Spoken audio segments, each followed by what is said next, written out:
Students here is Ramandeep Kaur and welcome to our channel. इस video ਦੇ ਵਿੱਚ ਆਪਾਂ ਪ੍ਰੀਵੀਅਸ ਈਅਰ ਕੁਐਸਚਨਸ ਕਰਾਂਗੇ ਜੀ ਇੰਗਲਿਸ਼ ਦੇ ਜਿਹੜੇ ਐਗਜ਼ਾਮ ਦੇ ਵਿੱਚ ਆਏ ਹੋਏ ਨੇ ਇਸ ਤੋਂ ਪਹਿਲਾਂ ਔਰ ਮਿਕਸ ਕੁਐਸਚਨਸ ਹੋਣਗੇ ਕਿਉਂਕਿ ਤੁਹਾਨੂੰ ਪਤਾ ਹੈ ਕਿ ਇੰਗਲਿਸ਼ ਦੇ ਕੁਐਸਚਨ ਐਵੇਂ ਤਾਂ ਹੁੰਦਾ ਨਹੀਂ ਕਿ ਇਕੱਲੇ ਸਿਨੋਨਿਮ ਆਣ ਜਾਂ ਇਕੱਲੀ ਐਰਰ ਆਵੇ, ਇਦਾਂ ਨਹੀਂ ਨਾ ਹੁੰਦਾ। ਸਾਰੇ ਕੰਬੀਨੇਸ਼ਨ ਹੁੰਦਾ ਇੱਕ ਹੋਲ ਸੈੱਟ ਦਾ, ਤਾਂ ਇਹਦੇ ਵਿੱਚ ਵੀ ਉਹ ਕੰਬੀਨੇਸ਼ਨ ਹੀ ਮੈਂ ਐਗਰੀਗੇਟ ਕੀਤਾ ਪ੍ਰੀਵੀਅਸ ਈਅਰ ਕੁਐਸਚਨਸ ਚੱਕ ਕੇ। ਤਾਂ ਇਵੇਂ ਦੇ ਕੁਐਸਚਨਸ ਤੋਂ ਤੁਹਾਨੂੰ ਅੰਦਾਜ਼ਾ ਹੋ ਜਾਊਗਾ ਕਿ ਅਪਕਮਿੰਗ ਐਗਜ਼ਾਮ ਦੇ ਵਿੱਚ ਤੁਹਾਨੂੰ ਕੀ ਚੀਜ਼ਾਂ ਪ੍ਰਿਪੇਅਰ ਕਰਨੀਆਂ ਔਰ ਕਿਸ ਲੈਵਲ ਦੇ ਕੁਐਸਚਨਸ ਆਉਂਦੇ ਆ, ਰਾਈਟ ਹੈ। ਤਾਂ ਇਹਦੇ ਵਿੱਚ ਕੰਬੀਨੇਸ਼ਨ ਹੈ MCQ ਫਾਰਮੈਟ ਦੇ ਵਿੱਚ ਮੈਂ ਰੈਡੀ ਕੀਤੀ ਹੈ। ਪਹਿਲਾਂ ਤੁਸੀਂ ਉਹਨਾਂ ਦੇ ਆਨਸਰ ਖੁਦ ਲਗਾਉਣੇ ਆ, ਆਫਟਰ ਦੈਟ ਤੁਸੀਂ ਦੇਖਣਾ ਹੈ ਕਿ ਇਸ ਦੇ ਵਿੱਚ ਮੈਨੇ ਇਹਨਾਂ ਦਾ ਰਾਈਟ ਆਨਸਰ ਹੈ ਜੋ ਕੀ ਦਿੱਤਾ ਹੈ। ਕਲੀਅਰ ਹੈ। ਤਾਂ ਚਲੋ ਸ਼ੁਰੂ ਕਰਦੇ ਹਾਂ ਆਪਾਂ ਅੱਜ ਦੀ ਵੀਡੀਓ। ਆਪਣੇ ਮਾਰਕਸ ਜ਼ਰੂਰ ਸ਼ੇਅਰ ਕਰਕੇ ਜਾਣੇ ਆ ਡੀਅਰ, ਸੋ ਦੈਟ ਤੁਹਾਨੂੰ ਵੀ ਪਤਾ ਚੱਲ ਜਾਏ ਕਿ ਸਾਡਾ ਲੈਵਲ ਕੀ ਹੈ ਅਤੇ ਸਾਨੂੰ ਕਿੰਨੀ ਕੁ ਪ੍ਰੈਪਰੇਸ਼ਨ ਦੀ ਅੱਗੇ ਹੋਰ ਜ਼ਰੂਰਤ ਹੈ, ਰਾਈਟ ਹੈ ਜੀ। ਤਾਂ ਸ਼ੁਰੂ ਕਰਦੇ ਹਾਂ ਆਪਾਂ ਅੱਜ ਦੀ ਵੀਡੀਓ। ਤਾਂ ਜੋ ਪਹਿਲਾ ਕੁਐਸਚਨ ਹੈ ਉਹ ਕੀ ਹੈ, The sworn enemies have decided to bury the hatchet। ਇਹਦੇ ਵਿੱਚ ਮਤਲਬ ਕੀ ਹੈਗਾ, ਜਿਹੜਾ ਆਹ ਲਾਸਟ ਦੇ ਉੱਤੇ ਦਿੱਤਾ ਹੋਇਆ ਨਾ, ਇਹ ਇੱਕ ਈਡੀਅਮ ਹੈਗਾ, ਠੀਕ ਹੈ। ਇੰਨੀ ਵਰਡਿੰਗ ਜਿਹੜੀ ਮੈਂ ਸਰਕਲ ਕੀਤੀ ਹੈ ਇਹ ਇੱਕ ਈਡੀਅਮ ਹੈ। ਹੁਣ ਇਸ ਈਡੀਅਮ ਦਾ ਇੱਥੇ ਮਤਲਬ ਕੀ ਨਿਕਲ ਰਿਹਾ, ਤੁਸੀਂ ਇਹ ਚਾਰਾਂ ਆਪਸ਼ਨਸ 'ਚੋਂ ਜਿਹੜਾ ਆਨਸਰ ਲਗਾਉਣਾ ਹੈ। ਇਹਦਾ ਕੀ ਮਤਲਬ ਨਿਕਲਿਆ, ਕਿਸੇ ਦੀ ਹੈਲਪ ਕਰਨਾ ਅਦਰਸ ਦੀ, to become a partners, to make peace ਜਾਂ ਟੂ ਅਵੋਇਡ ਈਚ ਅਦਰ। ਮਤਲਬ ਪਾਰਟਨਰਸ ਬਣਾਉਣਾ ਜਾਂ ਸ਼ਾਂਤੀ ਰੱਖਣਾ ਜਾਂ ਫਿਰ ਇੱਕ ਦੂਜੇ ਨੂੰ ਕੀ ਹੈ ਅਵੋਇਡ ਕਰਨਾ। ਹੁਣ ਇੱਥੇ ਤੁਹਾਡੀ ਕੀ ਹੈ, ਤੁਹਾਡੀ ਪੁਰਾਣੀ ਪ੍ਰੈਪਰੇਸ਼ਨ ਜਿਹੜੀ ਕੀਤੀ ਹੋਈ ਹੈ ਉਹ ਕੰਮ ਆਊਗੀ ਕਿ ਤੁਸੀਂ ਈਡੀਅਮ ਐਂਡ ਫਰੇਜ਼ਸ ਹੈ ਜਿਹੜੇ ਉਹ ਕਿੰਨੇ ਕੁ ਲਰਨ ਕੀਤੇ ਹੈ। ਤਾਂ ਇਹਦਾ ਜਿਹੜਾ ਰਾਈਟ ਆਨਸਰ ਹੈ ਉਹ ਪਹਿਲਾਂ ਤੁਸੀਂ ਲਗਾਉਣਾ, ਆਫਟਰ ਦੈਟ ਮੈਂ ਦੱਸੂਗੀ। ਹਾਂਜੀ, ਇਸ ਕੁਐਸਚਨ ਦਾ ਜਿਹੜਾ ਰਾਈਟ ਆਨਸਰ ਹੈ ਉਹ ਹੈਗਾ ਆਪਸ਼ਨ ਨੰਬਰ ਸੀ। ਇਸ ਈਡੀਅਮ ਦਾ ਮਤਲਬ ਹੁੰਦਾ ਹੈਗਾ ਕਿ ਸ਼ਾਂਤੀ ਬਣਾਏ ਰੱਖਣਾ। ਕਹਿੰਦੇ ਸਵਰਨ ਦਾ ਮਤਲਬ ਹੁੰਦਾ ਸਹੁੰ ਚੁੱਕਣਾ, ਐਨੀਮੀਜ਼ ਹੁੰਦੇ ਆ ਦੁਸ਼ਮਣ। ਕਹਿੰਦੇ ਇਹ ਜਿਹੜੇ ਦੁਸ਼ਮਣ ਨੇਗੇ ਉਹਨਾਂ ਨੇ ਇਹ ਚੀਜ਼ ਦੀ ਸਹੁੰ ਚੁੱਕੀ ਹੈ ਕਿ ਹੁਣ ਅਸੀਂ ਸ਼ਾਂਤੀ ਬਣਾ ਕੇ ਰੱਖਾਂਗੇ, ਲੜਦੇ ਨਹੀਂ ਹੈਗੇ, ਠੀਕ ਹੈ। ਹੁਣ ਇਹ ਈਡੀਅਮਸ ਤੁਹਾਨੂੰ ਪਤਾ ਚੱਲ ਜੂਗਾ ਕਿ ਤੁਸੀਂ ਕਿੰਨੀ ਕੁ ਪ੍ਰੈਪਰੇਸ਼ਨ ਕੀਤੀ ਔਰ ਐਗਜ਼ਾਮ ਦਾ ਲੈਵਲ ਕਿਵੇਂ ਦਾ ਹੁੰਦਾ ਹੈ, ਰਾਈਟ ਹੈ ਜੀ। ਅਗਲੇ ਕੁਐਸਚਨ 'ਤੇ ਚੱਲਦੇ ਹਾਂ। It will be wise on hers part to light.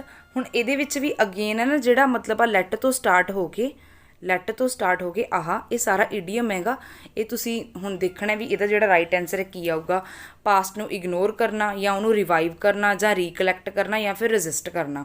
ਰੀਕਲੈਕਟ ਦੁਬਾਰਾ ਤੋਂ ਇਕੱਠਾ ਕਰਨਾ, ਰਿਵਾਈਵ ਅਤੇ ਰਜਿਸਟ ਦਾ ਮਤਲਬ ਹੁੰਦਾ ਕਿਸੇ ਚੀਜ਼ ਨੂੰ ਧੱਕਣਾ। ਲਾਈਕ ਜਿਵੇਂ ਚੁੰਬਕ ਹੁੰਦੀ ਹੈ ਨਾ, ਉਹ ਜੇ ਆਪਾਂ ਚੁੰਬਕ ਦੇ ਸੇਮ ਟਾਈਪ ਦੇ ਨੌਰਥ ਪੋਲ ਉਹਨਾਂ ਦੇ ਇੱਕ ਦੂਜੇ ਕਨੀ ਕਰਦੇ, ਇੱਕ ਦੂਜੇ ਨੂੰ ਧੱਕਦੇ ਨੇਗੇ, ਤਾਂ ਉਵੇਂ ਹੀ ਰਜਿਸਟ ਕਰਨ ਦਾ ਮਤਲਬ ਹੁੰਦਾ ਕੋਈ ਵਿਰੋਧ ਕਰਨਾ ਲਾਈਕ। ਤਾਂ ਹੁਣ ਦੇਖੋ ਤੁਹਾਡੇ ਅਕੋਰਡਿੰਗਲੀ ਇਹਦਾ ਆਨਸਰ ਜਿਹੜਾ ਹੈਗਾ ਰਾਈਟ ਉਹ ਤੁਸੀਂ ਲਗਾਓ। ਤਾਂ ਇਸ ਈਡੀਅਮ ਦਾ ਜਿਹੜਾ ਕਰੈਕਟ ਆਨਸਰ ਹੈਗਾ ਉਹ ਹੈਗਾ option number A, to ignore the past. ਕਹਿੰਦੇ ਇਟ ਵਿਲ ਬੀ ਵਾਈਜ਼, ਵੀ ਇਹ ਵਾਈਜ਼ ਹੋਊਗਾ ਹਰੀ ਦੇ ਲਈ ਕਿ ਉਹ ਜਿਹੜਾ ਆਪਣਾ ਪਾਸਟ ਹੈ ਨਾ ਉਹਨੂੰ ਇਗਨੋਰ ਕਰਦੇ। ਬਾਈਗੋਨਸ ਬੀ ਬਾਈਗੋਨਸ। ਦੇਖੋ ਹੁਣ ਇਹਦਾ ਜੇ ਆਪਾਂ ਇਹਦਾ ਮਤਲਬ ਕੱਢੀਏ, ਲੈਟ ਦਾ ਬਾਈਗੋਨ, ਜਿਹੜਾ ਆਹ ਬਾਈਗੋਨ ਲਿਖਿਆ ਨਾ ਆਹ ਵਰਡ, ਇਹਦਾ ਮਤਲਬ ਹੁੰਦਾ ਪਾਸਟ ਟਾਈਮ, ਪਾਸਟ ਤੋਂ ਇਹਦਾ ਮਤਲਬ ਹੁੰਦਾ। ਉਹ ਕਹਿੰਦਾ ਲੈਟ ਦਾ ਬਾਈਗੋਨਸ ਬੀ ਬਾਈਗੋਨਸ। ਕਹਿੰਦਾ ਜਿਹੜਾ ਪਾਸਟ ਹੈ ਨਾ ਉਹਨੂੰ ਪਾਸਟ ਹੀ ਛੱਡ ਦਿਓ। ਵੀ ਮਤਲਬ ਆਪਾਂ ਇੱਦਾਂ ਕਹਿੰਦੇ ਹੁੰਦੇ ਹਾਂ ਨਾ ਵੀ ਪਹਿਲਾਂ ਵਾਲੀਆਂ ਗੱਲਾਂ ਹੁਣ ਭੁੱਲ ਜਾਓ, ਆਪਦੀ ਨਵੀਂ ਸ਼ੁਰੂਆਤ ਕਰੋ, ਉਹੀ ਸਹੀ ਰਹਿੰਦਾ। ਤਾਂ ਇਗਨੋਰ ਕਰਨਾ ਹੀ ਹੁੰਦਾ ਨਾ ਉਹ ਪਾਸਟ ਨੂੰ। ਮੇਰੀ ਗੱਲ ਸਮਝ ਗਏ? ਤਾਂ ਇਹ ਤੁਹਾਡਾ ਜਿਹੜਾ ਇਹਦਾ ਰਾਈਟ ਆਨਸਰ ਹੈ। ਚਲੋ ਅਗਲੇ ਕੁਐਸਚਨ ਦੇ ਉੱਤੇ ਚੱਲਦੇ ਹਾਂ। ਹਾਂਜੀ, ਨੈਕਸਟ ਕੁਐਸਚਨ ਹੈ ਹੀ ਇਜ਼ ਪ੍ਰੋਗਰੈਸਿੰਗ ਬਾਈ ਲੀਪਸ ਐਂਡ ਬਾਊਂਡਸ। ਹੁਣ ਮੈਂ ਨਾ ਤੁਹਾਨੂੰ ਇਹਦੇ 'ਤੇ ਅੰਡਰਲਾਈਨ ਕਰਕੇ ਦੇ ਰਹੀ ਹਾਂ ਜਿਹੜਾ ਈਡੀਅਮ ਇਹਦੇ ਵਿੱਚ, ਲੀਪਸ ਐਂਡ ਬਾਊਂਡਸ, ਇਹ ਈਡੀਅਮ ਹੈ। ਤੁਸੀਂ ਦੱਸੋ ਇਹਦੇ ਵਿੱਚ ਕੀ ਆਊਗਾ। ਵੈਰੀ ਫਾਸਟ ਹੁੰਦਾ ਇਹਦਾ ਮਤਲਬ, ਵੈਰੀ ਸਲੋ ਹੁੰਦਾ, ਇਰਰੈਗੂਲਰ ਹੀ ਹੁੰਦਾ, ਜਾਂ ਫਿਰ ਨਾਟ ਐਟ ਆਲ। ਮਤਲਬ ਕੀ ਹੈ ਵੀ ਉਹ ਪ੍ਰੋਗਰੈਸ ਕਰ ਰਿਹਾ ਲੀਪਸ ਐਂਡ ਬਾਊਂਡਸ ਦੇ ਨਾਲ, ਠੀਕ ਹੈ। ਵੀ ਹੌਲੀ ਹੌਲੀ ਕਰ ਰਿਹਾ ਕਿ ਤੇਜ਼ ਕਰ ਰਿਹਾ, ਜਾਂ ਇਰਰੈਗੂਲਰ ਮੈਨਰ 'ਤੇ ਕਰ ਰਿਹਾ, ਜਾਂ ਫਿਰ ਕਰ ਹੀ ਨਹੀਂ ਰਿਹਾ। ਤਾਂ ਇਹਨਾਂ ਦੇ ਵਿੱਚੋਂ ਤੁਹਾਡਾ ਰਾਈਟ ਆਨਸਰ ਤੁਸੀਂ ਤਾਂ ਹੀ ਲਗਾ ਪਾਓਗੇ ਜੇ ਤੁਹਾਨੂੰ ਇਸ ਈਡੀਅਮ ਦਾ ਐਗਜ਼ੈਕਟ ਮੀਨਿੰਗ ਹੈ ਜਿਹੜਾ ਉਹ ਪਤਾ ਹੈ, ਰਾਈਟ ਹੈ। ਹੁਣ ਇਸ ਵੀਡੀਓ ਦੇ ਜ਼ਰੀਏ ਨਾ ਤੁਹਾਨੂੰ ਲੈਵਲ ਪਤਾ ਚੱਲ ਜੂਗਾ ਕਿ ਐਗਜ਼ਾਮ ਦਾ ਕਿਵੇਂ ਦਾ ਹੁੰਦਾ ਇੰਗਲਿਸ਼ ਦਾ। ਤਾਂ ਇਹਦਾ ਜਿਹੜਾ ਰਾਈਟ ਆਨਸਰ ਹੈਗਾ ਡੀਅਰ ਉਹ ਹੈਗਾ option number A, very fast. Leaps and bounds ਦਾ ਮਤਲਬ ਲਾਈਕ ਆਪਾਂ ਕਹਿੰਦੇ ਨੇ ਦਿਨ ਦੁੱਗਣੀ ਰਾਤ ਚੌਗਣੀ ਤਰੱਕੀ ਕਰਨਾ, ਵੀ ਮਤਲਬ ਬਹੁਤ ਸਪੀਡ ਨਾਲ ਬੰਦਾ ਲੀਪਸ ਐਂਡ ਬਾਊਂਡਸ, ਵੱਡੀਆਂ ਵੱਡੀਆਂ ਪਲੰਘਾਂ ਪੱਟ ਕੇ ਆਪਣੀ ਤਰੱਕੀ ਕਰ ਰਿਹਾ, ਠੀਕ ਹੈ। ਤਾਂ ਇਹਦਾ ਮਤਲਬ ਹੁੰਦਾ ਵੈਰੀ ਫਾਸਟ, ਕਿ ਉਹ ਬਹੁਤ ਫਾਸਟ ਕੀ ਹੈ ਪ੍ਰੋਗਰੈਸ ਕਰ ਰਿਹਾ, ਰਾਈਟ ਹੈ ਜੀ। ਹਾਂਜੀ ਡੀਅਰ, ਜਿਹੜੇ ਸਟੂਡੈਂਟਸ ਪੇਡ ਕੋਰਸ ਜੁਆਇਨ ਕਰਨਾ ਚਾਹੁੰਦੇ ਆ, ਸਕਰੀਨ ਦੇ ਉੱਤੇ ਤੁਹਾਨੂੰ ਨੰਬਰ ਸ਼ੋ ਹੋ ਰਿਹਾ ਹੋਣਾ, ਉਸ ਨੰਬਰ ਦੇ ਉੱਤੇ ਤੁਸੀਂ ਵਟਸਐਪ ਕਰਕੇ ਇਨਫੋਰਮੇਸ਼ਨ ਲੈ ਸਕਦੇ ਹੋ, ਕਾਲ ਕਰਕੇ ਲੈ ਸਕਦੇ ਹੋ। ਇੰਗਲਿਸ਼ ਗ੍ਰਾਮਰ ਦੀਆਂ ਕਲਾਸਿਸ ਨੂੰ ਆਨਲਾਈਨ ਜੁਆਇਨ ਕਰ ਸਕਦੇ ਹੋ। ਠੀਕ ਹੈ ਜੀ। ਤੇ ਅਦਰ ਕੋਰਸਿਸ ਵੀ ਚੱਲ ਰਹੇ, ਤੁਸੀਂ ਮੋਰ ਇਨਫੋਰਮੇਸ਼ਨ ਲੈ ਸਕਦੇ ਹੋ। ਚਲੋ ਚੱਲਦੇ ਹਾਂ ਨੈਕਸਟ ਕੁਐਸਚਨ ਤੇ। Harry works by fits and starts. ਕਹਿੰਦੇ ਜਿਹੜਾ ਹੈਰੀ ਹੈ ਨਾ ਉਹ ਕੰਮ ਕਰਦਾ, ਕਿੱਦਾਂ ਕੰਮ ਕਰਦਾ, ਇਹਦੇ ਵਿੱਚ ਅਗੇਨ ਈਡੀਅਮ ਆ ਗਿਆ ਬਾਈ ਫਿਟਸ ਐਂਡ ਸਟਾਰਟਸ ਨਾਲ ਕੰਮ ਕਰਦਾ। ਹੁਣ ਦੇਖੋ ਤੁਹਾਡੇ ਅਕੋਰਡਿੰਗਲੀ ਇਹਦਾ ਕੀ ਮਤਲਬ ਹੋਊਗਾ, ਵੀ ਇਰੈਗੂਲਰ ਵੇ 'ਚ ਕੰਮ ਕਰਦਾ, ਕੰਸਿਸਟੈਂਟਲੀ ਮਤਲਬ ਵੀ ਵਧੀਆ ਤਰੀਕੇ ਨਾਲ ਕੰਸਿਸਟੈਂਟ ਹੋ ਕੇ ਕਰਦਾ, ਵੀ ਡੇਲੀ ਜਿੰਨਾ ਟਾਈਮ ਦੇਣਾ ਦਿੰਦਾ ਹੀ ਹੈ। ਰੈਗੂਲਰਲੀ ਹੁੰਦਾ ਰੈਗੂਲਰ ਬੇਸਿਸ 'ਤੇ, ਇਹਦਾ ਉਲਟ ਹੋ ਗਿਆ ਲਾਈਕ ਇਨ ਹਾਈ ਸਪਿਰਿਟਸ ਨਾਲ ਕਰਦਾ। ਤਾਂ ਦੇਖੋ ਤੁਹਾਡੇ ਅਕੋਰਡਿੰਗਲੀ ਇਹਦਾ ਰਾਈਟ ਆਨਸਰ ਕੀ ਹੈ। ਹਾਂਜੀ ਡੀਅਰ, ਇਹਦਾ ਜੋ ਰਾਈਟ ਆਨਸਰ ਹੈ ਇਸ ਕੁਐਸਚਨ ਦਾ ਤੇ ਇਸ ਈਡੀਅਮ ਦਾ, that is option number A, irregularly. Fits and starts ਦਾ ਮਤਲਬ ਇਰੈਗੂਲਰ ਬੇਸਿਸ 'ਤੇ ਹੁੰਦਾ। ਵੀ ਕਈ ਲੋਕ ਹੁੰਦੇ ਆ ਨਾ ਵੀ ਕੰਮ ਤਾਂ ਕਰਦੇ ਆ ਪਰ ਉਹਨਾਂ ਦੀ ਕੰਸਿਸਟੈਂਸੀ ਨਹੀਂ ਬਣਦੀ ਹੈਗੀ, ਅੱਜ ਕਰ ਲਿਆ ਕੱਲ੍ਹ ਨਹੀਂ ਕੀਤਾ, ਫਿਰ 2 ਦਿਨ ਕਰ ਲਿਆ ਫਿਰ 2 ਦਿਨ ਨਹੀਂ ਕੀਤਾ, ਮਤਲਬ ਕੰਸਿਸਟੈਂਟ ਲੈਵਲ 'ਤੇ ਨਹੀਂ ਕਰਦੇ ਵੀ ਡੇਲੀ ਕਰਨਾ ਹੀ ਕਰਨਾ ਹੈ। ਠੀਕ ਹੈ, ਤਾਂ ਉਹਨੂੰ ਕਹਿੰਦੇ ਆਪਾਂ ਫਿਟਸ ਐਂਡ ਸਟਾਰਟਸ। ਠੀਕ ਹੈ, ਇਰੈਗੂਲਰਲੀ ਇਹਦਾ ਮਤਲਬ ਹੁੰਦਾ, ਤਾਂ ਆਪਸ਼ਨ ਨੰਬਰ ਏ ਕਰੈਕਟ ਹੈ ਤਾਂ। ਠੀਕ ਹੈ ਜੀ, ਐਗਜ਼ਾਮ ਦੇ ਵਿੱਚ ਐਵੇਂ ਦੇ ਲੈਵਲ ਦੇ ਹੀ ਕੁਐਸਚਨਸ ਆਉਂਦੇ ਆ, ਔਰ ਇਹ ਕੋਈ ਮੈਂ ਆਪਣੇ ਕੋਲੋਂ ਨਹੀਂ ਲਏ ਹੈਗੇ, ਪ੍ਰੀਵੀਅਸ ਈਅਰ ਐਗਜ਼ਾਮ ਦੇ ਵਿੱਚੋਂ ਹੀ ਚੱਕੇ ਹੈ। ਠੀਕ ਹੈ ਜੀ, ਚਲੋ ਅਗਲਾ ਕੁਐਸਚਨ ਦੇਖਦੇ ਹਾਂ ਆਪਾਂ। ਅਗਲਾ ਕੀ ਹੈ, Saloni can not have her cake and eat it too. ਤਾਂ ਇਹਦੇ ਵਿੱਚ ਜਿਹੜਾ ਈਡੀਅਮ ਹੈ ਨਾ ਉਹਨੂੰ ਮੈਂ ਅੰਡਰਲਾਈਨ ਕਰ ਰਹੀ ਹਾਂ, ਉਹ ਹੈਗਾ ਹੈਵ ਤੋਂ ਲੈ ਕੇ have her cake and eat it too. ਠੀਕ ਹੈ, ਇਹਦਾ ਮਤਲਬ ਦੇਖੋ ਕੀ ਹੈ, ਤੁਹਾਡੇ ਅਕੋਰਡਿੰਗਲੀ ਲਗਾਓ। ਰਨ ਅਵੇ ਫਰੋਮ ਰਿਸਪੋਂਸੀਬਿਲਿਟੀ ਤੋਂ ਦੂਰ ਭੱਜਣਾ। Always work according to Har whims, ਆਪਣੀ ਇੱਛਾ ਲਾਈਕ ਉਹਦੇ ਅਕੋਰਡਿੰਗਲੀ ਹੀ ਕੰਮ ਕਰਨਾ। ਹੈਵ ਇਟ ਬੋਥ ਵੇਜ਼, ਜਾਂ ਫਿਰ ਫੁਲਫਿਲ ਆਲ ਹਰ ਵਿਸ਼ਜ਼, ਸਾਰੀਆਂ ਵਿਸ਼ਜ਼ ਲਾਈਕ ਕੰਪਲੀਟ ਕਰਨਾ, ਜਾਂ ਬੋਥ ਵੇਜ਼ ਹੋਣਾ। ਠੀਕ ਹੈ, ਤਾਂ ਦੇਖੋ ਤੁਹਾਡੇ ਅਕੋਰਡਿੰਗ ਇਹਦਾ ਰਾਈਟ ਆਨਸਰ ਕੀ ਹੈ। ਹਾਂਜੀ, ਕਈ ਸਟੂਡੈਂਟ ਨੇ ਤਾਂ ਇਹ ਈਡੀਅਮ ਪਹਿਲੀ ਵਾਰੀ ਸੁਣਿਆ ਹੋਗਾ, ਵੀ ਇਹ ਤੁਸੀਂ ਇਹ ਕਹਿੰਦੇ ਹੋਗੇ ਵੀ ਐਵੇਂ ਦਾ ਵੀ ਕੋਈ ਈਡੀਅਮ ਹੁੰਦਾ, ਅਸੀਂ ਤਾਂ ਕਦੇ ਪੜ੍ਹਿਆ ਹੀ ਨਹੀਂ ਹੈ ਨਾ, ਬਟ ਐਗਜ਼ਾਮ ਦਾ ਲੈਵਲ ਡੀਅਰ ਇਹੀ ਹੁੰਦਾ। ਠੀਕ ਹੈ, ਤਾਂ ਇਹ ਜਿਹੜਾ ਮੈਂ ਕੁਐਸਚਨ ਪੇਪਰ ਦੇ ਵਿੱਚੋਂ ਲਿਆ ਨਾ, ਪੰਜਾਬ ਕਲਰਕ ਐਗਜ਼ਾਮ ਸੀਗਾ, ਉਸ ਪੋਸਟ ਦਾ ਇਹ ਐਗਜ਼ਾਮ ਦਾ ਪੇਪਰ ਮੈਂ ਚੱਕਿਆ ਹੈ, ਤਾਂ ਉਹਦਾ ਹੈ, ਇਹਦੇ ਕੁਐਸਚਨਸ ਮੈਂ ਇਨਕਲੂਡ ਕੀਤੇ ਇਹਦੇ ਵਿੱਚ। ਤਾਂ ਇਹਦਾ ਜਿਹੜਾ ਰਾਈਟ ਆਨਸਰ ਹੈ ਨਾ ਉਹ ਸੀ ਆਪਸ਼ਨ ਹੈ, ਹੈਵ ਇਟ ਬੋਥ ਵੇਜ਼। ਚਲੋ ਇੱਕ ਸੌਖੇ ਜਿਹੇ ਤਰੀਕੇ ਨਾਲ ਮੈਂ ਤੁਹਾਨੂੰ ਸਮਝਾਉਣ ਦੀ ਕੋਸ਼ਿਸ਼ ਕਰਦੀ ਹਾਂ ਵੀ ਇਸ ਈਡੀਅਮ ਦਾ ਮਤਲਬ ਕੀ, ਇੱਕ ਐਗਜ਼ਾਮਪਲ ਦੇ ਥਰੂ ਸਮਝਦੇ ਹਾਂ। ਰਾਈਟ ਹੈ, ਜਿਵੇਂ ਮੰਨ ਲਓ ਸਲੋਨੀ ਦੀ ਗੱਲ ਹੀ ਕਰ ਲੈਂਦੇ ਹਾਂ। ਚਲੋ ਆਪਾਂ ਸਲੋਨੀ ਹੈ, ਮੰਨ ਲਓ ਇੱਕ ਕੁੜੀ ਹੈ। ਠੀਕ ਹੈ, ਉਹ ਚਾਹੁੰਦੀ ਹੈ ਕਿ ਮੇਰੀ ਨਾ ਪ੍ਰਮੋਸ਼ਨ ਹੋ ਜੇ। ਉਹਦੇ ਜੋਬ ਨੇ ਉਹ ਜਿਹੜਾ ਉਹਦਾ ਬੌਸ ਹੈ ਨਾ, ਉਹਨੇ ਉਹਨੂੰ ਆਫਰ ਕੀਤਾ ਵੀ ਤੇਰੀ ਪ੍ਰਮੋਸ਼ਨ ਕਰ ਦਿੱਤੀ ਗਈ ਹੈ ਅਤੇ ਤੈਨੂੰ ਹੁਣ ਐਕਸਟਰਾ ਮਨੀ ਵੀ ਮਿਲੂਗੀ, ਪਰ ਉਹਦੀ ਸ਼ਰਤ ਕੀ ਹੈ ਵੀ ਵੀਕਐਂਡਸ 'ਤੇ ਵੀ ਤੈਨੂੰ ਕੰਮ ਕਰਨਾ ਪਊਗਾ, ਮਤਲਬ ਸੈਟਰਡੇ ਸੰਡੇ ਵੀ ਕੰਮ ਕਰਨਾ ਪਊਗਾ, ਪਰ ਤੇਰੀ ਪ੍ਰਮੋਸ਼ਨ ਹੋ ਗਈ ਹੈ ਅਤੇ ਤੈਨੂੰ ਕੰਮ ਐਕਸਟਰਾ ਕਰਨਾ ਪਊਗਾ ਅਤੇ ਤੈਨੂੰ ਪੇ ਵੀ ਵੱਧ ਮਿਲੂਗੀ। ਹੁਣ ਉਹ ਜਿਹੜੀ ਸਲੋਨੀ ਹੈ ਨਾ, ਉਹ ਐਕਸਟਰਾ ਪੇ ਵੀ ਲੈਣਾ ਚਾਹੁੰਦੀ ਹੈ, ਪਰ ਉਹ ਵੀਕਐਂਡ ਦੇ ਉੱਤੇ ਆਪਦਾ ਜਿਹੜਾ ਟਾਈਮ ਹੈ ਉਹ ਫਰੈਂਡਸ ਨਾਲ ਹੀ ਸਪੈਂਡ ਕਰਨਾ ਚਾਹੁੰਦੀ ਹੈ, ਕੰਮ ਨਹੀਂ ਕਰਨਾ ਚਾਹੁੰਦੀ। ਠੀਕ ਹੈ, ਤਾਂ ਹੁਣ ਦੇਖੋ ਦੋਨੇ ਗੱਲਾਂ ਇਕੱਠੀਆਂ ਨਹੀਂ ਨਾ ਹੋ ਸਕਦੀਆਂ।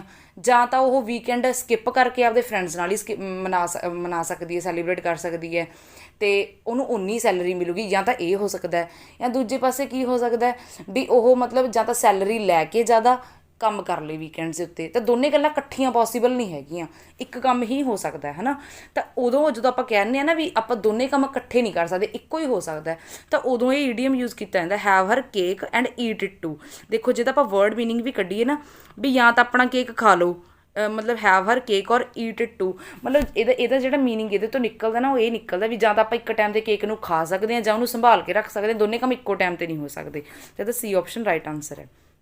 ਤਾਂ ਮੈਂ ਬਹੁਤ ਈਜ਼ੀਲੀ ਤੁਹਾਨੂੰ ਸਮਝਾਉਣ ਦੀ ਕੋਸ਼ਿਸ਼ ਕੀਤੀ ਹੈ ਪੰਜਾਬੀ ਦੇ ਵਿੱਚ, ਹੋਪ ਸੋ ਤੁਹਾਨੂੰ ਕਲੀਅਰ ਹੋ ਗਿਆ ਹੋਊਗਾ। ਹਾਂਜੀ, ਇਹ ਈਡੀਅਮ ਬੜਾ ਸੋਹਣਾ ਹੈ, ਮੈਨੂੰ ਬਹੁਤ ਵਧੀਆ ਲੱਗਦਾ ਹੈ। ਤਾਂ ਦੇਖਦੇ ਹਾਂ ਕੀ ਹੈ ਇਹ, ਦ ਕੈਰਟ ਐਂਡ ਸਟਿਕ ਪੋਲਿਸੀ। ਆਹ ਈਡੀਅਮ ਹੈ, ਇੰਨਾ ਕੁ ਪੇਜ਼ ਡਿਵੀਡੈਂਡਸ ਇਨ ਐਵਰੀ ਆਰਗੇਨਾਈਜੇਸ਼ਨ। ਠੀਕ ਹੈ, ਤਾਂ ਕਹਿੰਦੇ ਜਿਹੜੀ ਆਹ ਵਾਲੀ ਪੋਲਿਸੀ ਹੈ ਨਾ, ਕੈਰਟ ਅਤੇ ਸਟਿਕ ਪੋਲਿਸੀ ਹੈ, ਇਹ ਡਿਵੀਡੈਂਡ ਦਿੰਦੀ ਹੈ ਐਵਰੀ ਆਰਗੇਨਾਈਜੇਸ਼ਨ ਦੇ ਵਿੱਚ। ਡਿਵੀਡੈਂਡ ਹੁੰਦਾ ਐਕਸਟਰਾ ਕੁਛ ਕੁ, ਲਾਈਕ ਸ਼ੇਅਰ ਹੋਲਡਰਸ ਨੂੰ ਮਿਲਦੇ ਹੁੰਦੇ ਨੇ ਡਿਵੀਡੈਂਡ, ਤੁਸੀਂ ਸਮਝ ਸਕਦੇ ਹੋ ਕੋਈ ਬੋਨਸ ਇਨਸੈਂਟਿਵ ਵਗੈਰਾ ਉੱਦਾਂ। ਹੁਣ ਇਹਦਾ ਮਤਲਬ ਕੀ ਹੋ ਸਕਦਾ, ਡੈਮੋਕ੍ਰੇਟਿਕ ਹੈ, ਫੇਅਰ ਐਂਡ ਫੋਲ ਹੈ, ਰਿਵਾਰਡ ਐਂਡ ਪਨਿਸ਼ਮੈਂਟ ਹੈ, ਜਾਂ ਕੰਟੀਨਿਊਸ ਵਿਜੀਲੈਂਸ। ਵਿਜੀਲੈਂਸ ਦਾ ਮਤਲਬ ਹੁੰਦਾ ਨਿਗਰਾਨੀ ਰੱਖਣਾ ਕਿਸੇ ਚੀਜ਼ ਦੀ। ਠੀਕ ਹੈ, ਤਾਂ ਇਹਦਾ ਜਿਹੜਾ ਰਾਈਟ ਆਨਸਰ ਹੈ ਨਾ ਆਪਸ਼ਨ ਨੰਬਰ ਸੀ ਹੈ, ਰਿਵਾਰਡ ਐਂਡ ਪਨਿਸ਼ਮੈਂਟ। ਹੁਣ ਪਤਾ ਕੀ ਹੁੰਦਾ ਇਹਨੂੰ, ਚਲੋ ਆਪਾਂ ਫਿਰ ਉਵੇਂ ਤੁਹਾਨੂੰ ਸੌਖੇ ਤਰੀਕੇ ਨਾਲ ਸਮਝਾਉਣ ਦੀ ਕੋਸ਼ਿਸ਼ ਕਰਦੇ ਹਾਂ। ਕੈਰਟ ਐਂਡ ਸਟਿਕ ਪੋਲਿਸੀ ਕੀ ਹੁੰਦੀ ਹੈ, ਹੁਣ ਕੋਈ ਵੀ ਕੰਪਨੀ ਹੈ ਦੇਖੋ, ਉਹ ਆਪਦੇ ਇੰਪਲੋਈਜ਼ ਤੋਂ ਨਾ 2 ਤਰੀਕਿਆਂ ਨਾਲ ਕੰਮ ਲੈਂਦੀ ਹੈ। ਲਾਈਕ ਸਾਰਿਆਂ ਤੋਂ ਪਹਿਲਾਂ ਤਾਂ ਉਹ ਯੂਜ਼ ਕਰਦੀ ਹੈ ਕੈਰਟ, ਮਤਲਬ ਉਹਨਾਂ ਨੂੰ ਕੋਈ ਨਾ ਕੋਈ ਰਿਵਾਰਡ ਦਿੰਦੀ ਹੈ ਵੀ ਤੁਸੀਂ ਵੱਧ ਤੋਂ ਵੱਧ ਕੰਮ ਕਰੋ, ਅਸੀਂ ਤੁਹਾਨੂੰ ਆਹ ਰਿਵਾਰਡ ਦੇਵਾਂਗੇ, ਆਹ ਬੋਨਸ ਦੇਵਾਂਗੇ, ਇੰਨੇ ਐਕਸਟਰਾ ਪੈਸੇ ਦੇਵਾਂਗੇ।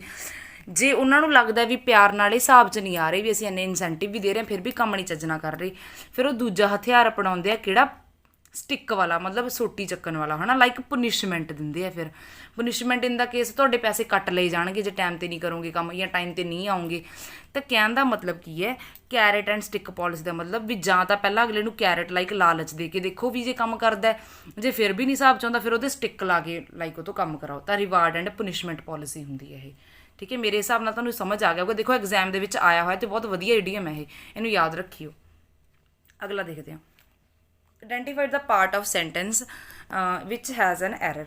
ਤੁਸੀਂ ਇਹ ਦੱਸਣਾ ਵੀ ਹੁਣ ਕਿਹੜੇ ਪਾਰਟ ਦੇ ਵਿੱਚ ਇਹਦੇ ਵਿੱਚ ਹੈ ਜਿਹੜੀ ਐਰਰ ਹੈਗੀ, ਰਾਈਟ ਹੈ। The famous doctor Chandra is only dentist in our village. ਕਹਿੰਦੇ ਜਿਹੜਾ ਫੇਮਸ ਡਾਕਟਰ ਚੰਦਰਾ ਹੈ ਨਾ, ਇਕੱਲਾ ਹੀ ਡੈਂਟਿਸਟ ਹੈ ਸਾਡੇ ਵਿਲੇਜ ਦੇ ਵਿੱਚ। ਤਾਂ ਇਹ ਜੇ ਤਾਂ ਤੁਸੀਂ ਦੇਖੋ ਆਨਸਰ ਇੰਨਾ ਕੁ ਲਗਾਉਣਾ ਚਾਹੁੰਦੇ ਹੋ ਤਾਂ ਏ ਆਪਸ਼ਨ 'ਚ ਐਰਰ ਹੋਊਗੀ, ਇੰਨੇ ਕੁ ਦੇ ਵਿੱਚ ਬੀ 'ਚ। ਤਾਂ ਤੁਸੀਂ ਅਕੋਰਡਿੰਗਲੀ ਲਗਾਓ, ਤੁਹਾਡੇ ਅਕੋਰਡਿੰਗ ਜਿਹੜੀ ਐਰਰ ਹੈ ਇਹਦੇ ਵਿੱਚ ਕਿਹੜੇ ਪੋਰਸ਼ਨ ਦੇ ਵਿੱਚ ਹੈ, ਰਾਈਟ ਹੈ ਜੀ। ਹਾਂਜੀ, ਚਲੋ ਦੇਖਦੇ ਹਾਂ ਸਮਾਰ ਕੇ ਕਿਹਦੇ ਨਾਲ ਹੈ। ਇਹਦੀ ਜਿਹੜੀ ਐਰਰ ਹੈ ਨਾ ਡੀਅਰ, ਉਹ ਸੀ ਪਾਰਟ ਦੇ ਵਿੱਚ ਹੈ, ਇਹਦੇ ਵਿੱਚ ਐਰਰ ਹੈ। ਹੁਣ ਜਦੋਂ ਆਪਾਂ ਨਾ ਕਿਸੇ ਓਨਲੀ ਦੀ ਗੱਲ ਕਰਦੇ ਹਾਂ ਤਾਂ ਉਹ ਸਪੈਸੀਫਿਕ ਹੋ ਜਾਂਦਾ। ਤਾਂ ਜਦੋਂ ਵੀ ਓਨਲੀ ਲਾਉਣੇ ਹੁੰਦੇ ਨਾ, ਫਿਰ ਉੱਥੇ ਆਰਟੀਕਲ ਦ ਲਾਉਂਦੇ ਹੁੰਦੇ ਆਪਾਂ। ਜਿਹੜੇ ਸਟੂਡੈਂਟਸ ਨੇ ਪੇਡ ਕੋਰਸ ਜੁਆਇਨ ਕੀਤਾ ਹੋਇਆ ਉਹਨਾਂ ਨੂੰ ਮੈਂ ਬਹੁਤ ਡੀਪਲੀ ਕਰਵਾਇਆ ਸੀ ਇਹ ਚੀਜ਼ ਵੀ ਓਨਲੀ ਮਤਲਬ ਵਿਸ਼ੇਸ਼ ਹੋ ਜਾਂਦਾ ਅਤੇ ਉੱਥੇ ਆਪਾਂ ਦ ਲਗਾਉਂਦੇ ਹੀ ਲਗਾਉਂਦੇ ਹਾਂ। ਠੀਕ ਹੈ, ਤਾਂ ਉਦੋਂ ਉਸ ਅਕੋਰਡਿੰਗਲੀ ਇੱਥੇ ਦ ਲੱਗੂਗਾ, ਤਾਂ ਇੱਥੇ ਲਾਇਆ ਨਹੀਂ ਹੋਇਆ, ਤਾਂ ਕਰਕੇ ਇਸ ਪਾਰਟ ਦੇ ਵਿੱਚ ਐਰਰ ਹੈ। ਠੀਕ ਹੈ, ਅਤੇ ਮੈਨੂੰ ਜਿਨ੍ਹਾਂ ਨੇ ਹਜੇ ਤੱਕ ਆਰਟੀਕਲਸ ਦੀਆਂ ਵੀਡੀਓਜ਼ ਨਹੀਂ ਦੇਖੀਆਂ, ਯੂਟਿਊਬ 'ਤੇ ਚੈਨਲ ਦੀ ਪਲੇਲਿਸਟ ਚੈੱਕ ਕਰ ਲਈ, ਉੱਥੇ ਪਈਆਂ ਨੇ, ਉਹਨੂੰ ਵਾਚ ਕਰੋ, ਤੁਹਾਨੂੰ ਪਤਾ ਚੱਲ ਜੂਗਾ ਵੀ ਇੱਥੇ ਐਰਰ ਕਿਉਂ ਆਈ ਹੈ। ਇਹਦੇ ਰੂਲ ਮੈਂ ਆਰਟੀਕਲਸ ਦੇ ਵਿੱਚ ਕਰਵਾਏ ਹੋਏ ਨੇ। ਠੀਕ ਹੈ ਬੱਚੇ, ਚਲੋ ਅਗਲੇ 'ਤੇ ਚੱਲਦੇ ਹਾਂ। ਹਾਂਜੀ, ਨੈਕਸਟ ਕੁਐਸਚਨ ਤੁਸੀਂ ਰੀਡ ਕਰਕੇ ਇਹਦਾ ਆਨਸਰ ਦੇਣ ਦੀ ਕੋਸ਼ਿਸ਼ ਕਰੋ, ਅਤੇ ਚਲੋ ਦੇਖਦੇ ਹਾਂ ਇਹਦਾ ਆਨਸਰ ਹੈ ਜਿਹੜਾ ਰਾਈਟ ਕੀ ਹੈ। ਉਹ ਤੱਕ ਲਈ ਤੁਹਾਨੂੰ ਇੱਕ ਇੰਪੋਰਟੈਂਟ ਇਨਫੋਰਮੇਸ਼ਨ ਦੇ ਦਿੰਦੀ ਹਾਂ। ਹਾਂਜੀ ਡੀਅਰ ਸਟੂਡੈਂਟਸ, ਆਪਣਾ ਪੇਡ ਕੋਰਸ ਹੈ ਜਿਹੜਾ ਲਾਂਚ ਹੋ ਚੁੱਕਿਆ ਔਰ ਚੱਲ ਵੀ ਰਿਹਾ ਇੰਗਲਿਸ਼ ਗ੍ਰਾਮਰ ਦਾ, ਜਿਹਦੇ ਵਿੱਚ ਆਪਾਂ ਸਾਰੀ ਇੰਗਲਿਸ਼ ਗ੍ਰਾਮਰ ਕਿਸੇ ਵੀ ਐਗਜ਼ਾਮ ਦੇ ਵਿੱਚ ਆਉਂਦੀ ਹੈ ਤਾਂ ਉਹ ਆਪਾਂ ਜਮਾਂ 0 ਲੈਵਲ ਤੋਂ ਲੈ ਕੇ ਜਮਾਂ ਐਡਵਾਂਸ ਲੈਵਲ ਤੱਕ ਉਹਦੇ ਵਿੱਚ ਕਰਵਾਉਂਦੀ ਹਾਂ ਮੈਂ। ਸਾਰਾ ਕੁਛ ਆਪਾਂ ਉਹਦੇ ਵਿੱਚ ਕਵਰ ਕਰਾਂਗੇ, ਤਾਂ ਕਾਈਂਡਲੀ ਉਸ ਪੇਡ ਕੋਰਸ ਨੂੰ ਜੁਆਇਨ ਕਰੋ, ਕਿਉਂਕਿ ਐਗਜ਼ਾਮਸ ਸਾਰੇ ਹੀ ਆ ਰਹੇ ਆ ਅਤੇ ਤੁਹਾਨੂੰ ਪਤਾ ਇੰਗਲਿਸ਼ ਤਾਂ ਆਪਾਂ ਨੂੰ ਕਿਤੇ ਵੀ ਨਹੀਂ ਲਾਈਕ ਆਪਣਾ ਹੈ ਨਾ ਪਿੱਛਾ ਛੱਡਦੀ, ਆਪਾਂ ਨੂੰ ਪੜ੍ਹਨੀ ਹੀ ਪੈਣੀ ਹੈ। ਅਤੇ ਮੋਸਟ ਆਫ ਦੀ ਸਟੂਡੈਂਟ ਕੀ ਕਰਦੇ ਨੇ ਕਿ ਬਾਕੀ ਸਬਜੈਕਟ ਸਾਰੇ ਕਵਰ ਅਪ ਕਰ ਲੈਂਦੇ ਆ ਔਰ ਇੰਗਲਿਸ਼ ਨੂੰ ਛੱਡ ਦਿੰਦੇ ਕਿ ਇਹ ਤਾਂ ਸਾਡੇ ਹਿਸਾਬ 'ਚ ਆਉਣ ਵਾਲੀ ਚੀਜ਼ ਨਹੀਂ ਹੈਗੀ, ਹੈ ਨਾ। ਤਾਂ ਕਾਈਂਡਲੀ ਤੁਸੀਂ ਕੋਰਸ ਨੂੰ ਜੁਆਇਨ ਕਰੋ, ਤੁਹਾਨੂੰ ਆਪਣੇ ਆਪ ਦੇ ਵਿੱਚ ਜਿਹੜਾ ਡਿਫਰੈਂਸ ਹੈ 1 ਮੰਥ ਦੇ ਵਿੱਚ ਕੋਰਸ ਦੇ ਵਿੱਚ ਪਤਾ ਚੱਲ ਜੂਗਾ ਕਿ ਸਾਨੂੰ ਕਿੰਨਾ ਕੁ ਫਰਕ ਪੈ ਗਿਆ। ਠੀਕ ਹੈ, ਬਿਲਕੁਲ ਪੰਜਾਬੀ ਦੇ ਵਿੱਚ ਪੜ੍ਹਦੇ ਹਾਂ, ਤੁਹਾਨੂੰ ਪਤਾ ਚੱਲ ਹੀ ਗਿਆ ਹੋਊਗਾ ਕਿਉਂਕਿ ਤੁਸੀਂ ਮੇਰੀਆਂ ਵੀਡੀਓਜ਼ ਦੇਖੀਆਂ ਹੀ ਹੋਣੀਆਂ ਇਸ ਚੈਨਲ ਦੇ ਉੱਤੇ, ਤਾਂ ਵੇ ਆਫ ਟੀਚਿੰਗ ਤੁਹਾਨੂੰ ਪਤਾ ਚੱਲ ਗਿਆ ਹੋਊਗਾ। ਤਾਂ ਡੀਅਰ ਜਲਦੀ ਤੋਂ ਜਲਦੀ ਉਹਨੂੰ ਜੁਆਇਨ ਕਰੋ। ਸਕਰੀਨ ਦੇ ਉੱਤੇ ਜੋ ਨੰਬਰ ਸ਼ੋ ਹੋ ਰਿਹਾ ਉਹਦੇ 'ਤੇ ਕੰਟੈਕਟ ਕਰ ਸਕਦੇ ਹੋ। ਐਂਡ ਆਪਣੇ ਹੋਰ ਵੀ ਕੋਰਸਿਸ ਚੱਲ ਰਹੇ ਨੇ ਸੁਪਰਵਾਈਜ਼ਰ ਲਈ, ਲਾਈਬ੍ਰੇਰੀਅਨ ਲਈ, ਐਂਡ ਅਪਕਮਿੰਗ ਪੰਜਾਬ ਦੀਆਂ ਜੋ ਵੀ ਪੋਸਟਸ ਹੈ like constable, sub inspector and so on, cooperative bank ਦੀ, ਹੈ ਨਾ। ਤਾਂ ਤੁਸੀਂ ਜੁਆਇਨ ਕਰ ਸਕਦੇ ਹੋ। ਤਾਂ ਚਲੋ ਆਪਾਂ ਇਸ ਕੁਐਸਚਨ ਦੇ ਉੱਤੇ ਮੂਵ ਔਨ ਕਰਦੇ ਹਾਂ। ਇਹਦਾ ਰਾਈਟ ਆਨਸਰ ਕੀ ਹੈ? ਕਹਿੰਦੇ identify the most appropriate word to fill in the blank. ਕਹਿੰਦੇ ਹੇਠ ਲਿਖਿਆਂ ਦੇ ਵਿੱਚੋਂ ਨਾ ਕਿਹੜਾ ਜ਼ਿਆਦਾ ਸੁਟੇਬਲ ਵਰਡ ਹੈ। ਐਪਰੋਪ੍ਰੀਏਟ ਹੁੰਦਾ ਸੁਟੇਬਲ ਜ਼ਿਆਦਾ ਵਰਡ ਕਿਹੜਾ ਹੈ ਇਹਦੇ ਵਿੱਚ। She is dash capable than Ridhima. ਕਹਿੰਦੇ ਉਹ ਡੈਸ਼ ਕੈਪੇਬਲ ਹੈ ਰਿਧਿਮਾ ਨਾਲੋਂ। ਮੋਸਟ ਕੈਪੇਬਲ ਹੈ, ਮੱਚ ਕੈਪੇਬਲ ਹੈ, ਲਿਟਲ ਕੈਪੇਬਲ ਹੈ ਜਾਂ ਮੋਰ ਕੈਪੇਬਲ ਹੈ, ਤੁਹਾਡੇ ਅਕੋਰਡਿੰਗਲੀ ਲਗਾਉਣਾ ਹੈ। ਹੁਣ ਅਗੇਨ ਦੇਖੋ ਮੈਂ ਉਹੀ ਗੱਲ 'ਤੇ ਵਾਪਸ ਆ ਰਹੀ ਹਾਂ। ਸਟੂਡੈਂਟਸ ਆਰਟੀਕਲ ਚੈਪਟਰ ਦੇ ਵਿੱਚ ਜਿਨ੍ਹਾਂ ਨੇ ਮੇਰੇ ਤੋਂ ਕੀਤਾ ਹੋਇਆ ਪੇਡ ਕੋਰਸ ਦੇ ਵਿੱਚ, ਹੈ ਨਾ, ਮੈਂ ਉਹਨਾਂ ਨੂੰ ਵੀ ਇਹ ਚੀਜ਼ ਸਮਝਾਈ ਸੀ ਬਹੁਤ ਚੰਗੀ ਤਰੀਕੇ ਨਾਲ ਵੀ ਜਿਹੜਾ ਆਵਲਾ ਦੈਨ ਹੈ ਅਤੇ ਆਵਲਾ ਦੈਨ ਹੈ, ਇਹਨਾਂ ਦੋਨਾਂ ਦੇ ਵਿੱਚ ਫਰਕ ਕੀ ਹੁੰਦਾ। ਆਹ ਦੈਨ ਹੈ ਨਾ ਜਿਹੜਾ ਤੁਸੀਂ ਜਿਨ੍ਹਾਂ ਨੇ ਪੇਡ ਕੋਰਸ ਨਹੀਂ ਲਿਆ, ਤੁਸੀਂ ਪ੍ਰੈਪੋਜੀਸ਼ਨ ਅਤੇ ਆਰਟੀਕਲਸ ਦੀ ਵੀਡੀਓ ਚੈੱਕਆਊਟ ਕਰ ਲਈ, ਤੁਹਾਨੂੰ ਪਤਾ ਚੱਲ ਜੂਗਾ। ਆਹ ਦੈਨ ਹੈ ਨਾ ਜਿਹੜਾ ਇਹ ਕੰਪੈਰੀਜ਼ਨ ਲਈ ਯੂਜ਼ ਹੁੰਦਾ ਹਮੇਸ਼ਾ ਹੀ, ਦੋ ਚੀਜ਼ਾਂ ਦੇ ਕੰਪੈਰੀਜ਼ਨ ਲਈ। ਠੀਕ ਹੈ, ਅਤੇ ਜਦੋਂ ਆਪਾਂ ਕੰਪੈਰੀਜ਼ਨ ਲਗਾਉਂਦੇ ਹਾਂ ਤਾਂ ਆਪਾਂ ਜਿਹੜੀ ਕੰਪੈਰੇਟਿਵ ਡਿਗਰੀ ਆ ਉਹੀ ਯੂਜ਼ ਕਰਦੇ ਹਾਂ। ਤਾਂ ਮੋਰ ਕੰਪੈਰੇਟਿਵ ਡਿਗਰੀ ਦੇ ਵਿੱਚ ਆਉਂਦਾ, ਇਹ ਵੀ ਮੈਂ ਤੁਹਾਨੂੰ ਕਰਵਾਇਆ ਹੋਇਆ। ਠੀਕ ਹੈ, ਤਾਂ ਮੋਰ ਆਊਗਾ ਇੱਥੇ। She is more capable than Ridhima, ਉਹ ਰਿਧਿਮਾ ਨਾਲੋਂ ਜ਼ਿਆਦਾ ਕੈਪੇਬਲ ਹੈ, ਮੋਰ ਆਊਗਾ। ਇਹ ਕੰਪੈਰੇਟਿਵ ਡਿਗਰੀ ਦਾ ਰੂਲ ਹੈ ਜਿਹੜਾ ਆਰਟੀਕਲਸ ਦੇ ਵਿੱਚ ਕਰਵਾਇਆ ਸੀ ਤੁਹਾਨੂੰ, ਉਹਦੇ ਅਕੋਰਡਿੰਗਲੀ ਆਇਆ ਇਹ। ਹਾਂਜੀ, 9th ਕੁਐਸਚਨ ਕੀ ਹੈ? Identify the most appropriate ਸਿਨੋਨਿਮ। ਹੁਣ ਇਹਦੇ ਵਿੱਚ ਤੁਹਾਡੇ ਜਿਹੜਾ ਜ਼ਿਆਦਾ ਸੁਟੇਬਲ ਸਿਨੋਨਿਮ ਹੈ ਨਾ ਕਿਹਦਾ, ਆਈਡੈਂਟੀਫਾਈ ਦਾ, ਉਹ ਤੁਸੀਂ ਲਗਾਉਣਾ ਹੈ। ਹੁਣ ਦੇਖੋ ਆਈਡੈਂਟੀਫਾਈ ਦਾ ਮਤਲਬ ਕੀ ਹੁੰਦਾ, ਪਹਿਲਾਂ ਤੁਸੀਂ ਆਨਸਰ ਸੋਚ ਲਓ ਫਿਰ ਮੈਂ ਐਕਸਪਲੇਨ ਕਰਦੀ ਹਾਂ। ਆਈਡੈਂਟੀਫਾਈ ਦਾ ਮਤਲਬ ਹੁੰਦਾ ਕਿਸੇ ਚੀਜ਼ ਨੂੰ ਆਈਡੈਂਟੀਫਾਈ ਕਰਨਾ, ਲਾਈਕ ਪਤਾ ਕਰਨਾ ਵੀ ਇਹਦੇ ਵਿੱਚ ਕੀ ਹੈ ਨਾ, ਲਾਈਕ ਪਿਕਚਰ ਤਾਂ ਨਹੀਂ ਹੁੰਦਾ, ਬਿਲਕੁਲ ਵੀ ਨਹੀਂ ਹੁੰਦਾ, ਨੋਟਿਸ ਕਰਨਾ ਵੀ ਨਹੀਂ ਹੁੰਦਾ। ਤਾਂ ਉਹਦਾ ਜਿਹੜਾ ਰਾਈਟ ਆਨਸਰ ਹੈ ਨਾ ਰੈਕੋਗਨਾਈਜ਼ ਕਰਨਾ ਹੁੰਦਾ। ਆਈਡੈਂਟੀਫਾਈ ਕਰਨਾ ਕਿਸੇ ਚੀਜ਼ ਦੀ ਜਾਂਚ ਪੜਤਾਲ ਲਾਈ ਕਰਨੀ, ਪਤਾ ਕਰਨਾ ਵੀ ਇਹਦੇ ਵਿੱਚ ਕੀ ਚੱਲ ਰਿਹਾ, ਤਾਂ ਉਹ ਰੈਕੋਗਨਾਈਜ਼ ਕਰਨਾ ਹੁੰਦਾ। ਠੀਕ ਹੈ, ਹੁਣ ਦੇਖੋ ਇਹਨੂੰ ਜੇ ਆਪਾਂ ਸੌਖੇ ਤਰੀਕੇ ਨਾਲ ਸਮਝੀਏ, ਹੁਣ ਆਪਾਂ ਜਦੋਂ ਵੀ ਕੋਈ ਵੀ ਐਗਜ਼ਾਮ ਦੇਣ ਜਾਂਦੇ ਆ, ਉੱਥੇ ਆਪਣਾ ਥੰਬ ਦਾ ਪ੍ਰਿੰਟ ਲੈਂਦੇ ਹੁੰਦੇ ਨੇ, ਜਿਹਨੂੰ ਆਪਾਂ ਹੈ ਨਾ ਮਤਲਬ ਆਪਣੀ ਥੰਬ ਦੀ ਪ੍ਰਿੰਟਿੰਗ ਹੁੰਦੀ ਹੈ ਮਸ਼ੀਨ ਦੇ ਉੱਤੇ, ਤਾਂ ਉਹ ਆਪਣੀ ਆਇਡੈਂਟੀਟੀ ਨੂੰ ਚੈੱਕ ਕਰ ਰਹੇ ਹੁੰਦੇ ਨੇ ਨਾ, ਉਹ ਰੈਕੋਗਨਾਈਜ਼ ਕਰ ਰਹੇ ਹੁੰਦੇ ਨੇ ਵੀ ਬੰਦਾ ਸੇਮ ਹੀ ਹੈ ਜਿਹਨੇ ਫਾਰਮ ਫਿਲ ਕੀਤਾ, ਅਤੇ ਉਹਦਾ ਥੰਬ ਜਿਹੜਾ ਪ੍ਰਿੰਟ ਹੈ ਮੈਚ ਕਰ ਰਿਹਾ ਕਿ ਨਹੀਂ ਕਰ ਰਿਹਾ। ਠੀਕ ਹੈ ਨਾ, ਤਾਂ ਇੱਥੋਂ ਤੁਹਾਨੂੰ ਜਮਾ ਸਮਝ ਆ ਗਿਆ ਹੋਊਗਾ ਇਹਦਾ ਮੀਨਿੰਗ ਹੈ ਜਿਹੜਾ। ਚਲੋ ਲਾਸਟ ਕੁਐਸਚਨ ਦੇ ਉੱਤੇ ਮੂਵ ਔਨ ਕਰਦੇ ਹਾਂ ਆਪਾਂ। ਲਾਸਟ ਕੁਐਸਚਨ ਕੀ ਹੈ, ਆਈਡੈਂਟੀਫਾਈਡ ਦਾ ਸਿਨੋਨਿਮ। ਇਹਦੇ ਵਿੱਚ ਵੀ ਸਿਨੋਨਿਮ ਦੇਣਾ ਤੁਸੀਂ ਫਲੈਟਰ ਦਾ ਦੇਣਾ ਹੈ, ਤਾਂ ਦੱਸੋ ਇਨਹੈਂਸ ਆਊਗਾ, ਪ੍ਰੇਜ਼ ਆਊਗਾ, ਰੈਕੋਗਨਾਈਜ਼ ਆਊਗਾ ਜਾਂ ਕੈਜੂਅਲ ਆਊਗਾ। ਪਹਿਲਾਂ ਆਪਣਾ ਆਨਸਰ ਸੋਚੋ, ਫਿਰ ਮੈਂ ਦੱਸਦੀ ਹਾਂ। ਫਲੈਟਰ ਦਾ ਮਤਲਬ ਜਮਾ ਪੰਜਾਬੀ 'ਚ ਦੱਸਾਂ ਤਾਂ ਕੀ ਹੁੰਦਾ ਪਤਾ, ਚਾਪਲੂਸੀ ਕਰਨਾ ਹੁੰਦਾ ਹੈ ਕਿਸੇ ਦੀ। ਚਾਪਲੂਸੀ ਤੁਸੀਂ ਸਮਝ ਗਏ ਨਾ, ਵੀ ਜਿਹੜੀ ਅਸਲੀ ਤਾਰੀਫ ਨਹੀਂ ਹੁੰਦੀ, ਚਾਪਲੂਸੀ ਹੁੰਦੀ ਆ ਉਹ। ਠੀਕ ਹੈ, ਇਨਹੈਂਸ ਹੁੰਦਾ ਕਿਸੇ ਚੀਜ਼ ਨੂੰ ਵਧਾਉਣਾ, ਇਹ ਤਾਂ ਹੋ ਨਹੀਂ ਸਕਦਾ। ਰੈਕੋਗਨਾਈਜ਼ ਪਿੱਛੇ ਦੱਸ ਕੇ ਹਟੀਆਂ, ਇਹ ਵੀ ਨਹੀਂ ਹੋ ਸਕਦਾ। ਪ੍ਰੇਸ ਤਾਂ ਤਾਰੀਫ ਹੁੰਦੀ ਹੈ, ਪਰ ਜਿਹੜਾ ਕੈਜੂਅਲ ਹੈ ਨਾ, ਇਹਦਾ ਮਤਲਬ ਚਾਪਲੂਸੀ ਕਰਨਾ ਹੁੰਦਾ ਹੈ। ਅਤੇ ਇਹਦਾ ਆਪਸ਼ਨ ਨੰਬਰ ਆ ਸੀ ਆਨਸਰ ਹੈ ਜਿਹੜਾ ਰਾਈਟ ਬਣਦਾ ਹੈ। ਠੀਕ ਹੈ ਡੀਅਰ, ਮੇਰੇ ਅਕੋਰਡਿੰਗਲੀ ਮੈਂ ਬਹੁਤ ਈਜ਼ੀ ਤਰੀਕੇ ਨਾਲ ਤੁਹਾਨੂੰ ਪ੍ਰੀਵੀਅਸ ਈਅਰ ਦਾ ਕੁਐਸਚਨ ਪੇਪਰ ਡਿਸਕਸ ਕਰਾਉਣ ਦੀ ਕੋਸ਼ਿਸ਼ ਕੀਤੀ ਹੈ। ਅਗਰ ਵੀਡੀਓ ਵਧੀਆ ਲੱਗਦੀ ਹੈ, ਵੀਡੀਓ ਨੂੰ ਲਾਈਕ ਕਰੋ, ਚੈਨਲ ਨੂੰ ਸਬਸਕ੍ਰਾਈਬ ਕਰੋ, ਐਂਡ ਪੇਡ ਕੋਰਸ ਨੂੰ ਜਲਦੀ ਤੋਂ ਜਲਦੀ ਜੁਆਇਨ ਕਰੋ, ਤਾਂ ਕਿ ਤੁਸੀਂ ਐਕਸਟਰਾ ਬੈਨੀਫਿਟ ਲੈ ਸਕੋ ਇੰਗਲਿਸ਼ ਗ੍ਰਾਮਰ ਦਾ। ਜਿਨ੍ਹਾਂ ਨੂੰ ਬਹੁਤ ਟਫ ਲੱਗਦੀ ਉਹਨਾਂ ਨੂੰ ਮੈਂ ਸਪੈਸ਼ਲ ਰეკਮੈਂਡ ਕਰੂੰਗੀ, ਇੱਕ ਵਾਰ ਜੁਆਇਨ ਕਰਕੇ ਦੇਖੋ, ਡਿਫਰੈਂਸ ਪਤਾ ਲੱਗ ਜੂਗਾ ਤੁਹਾਨੂੰ। ਠੀਕ ਹੈ ਜੀ, ਮਿਲਦੇ ਹਾਂ ਨੈਕਸਟ ਵੀਡੀਓ ਦੇ ਵਿੱਚ। Thank you.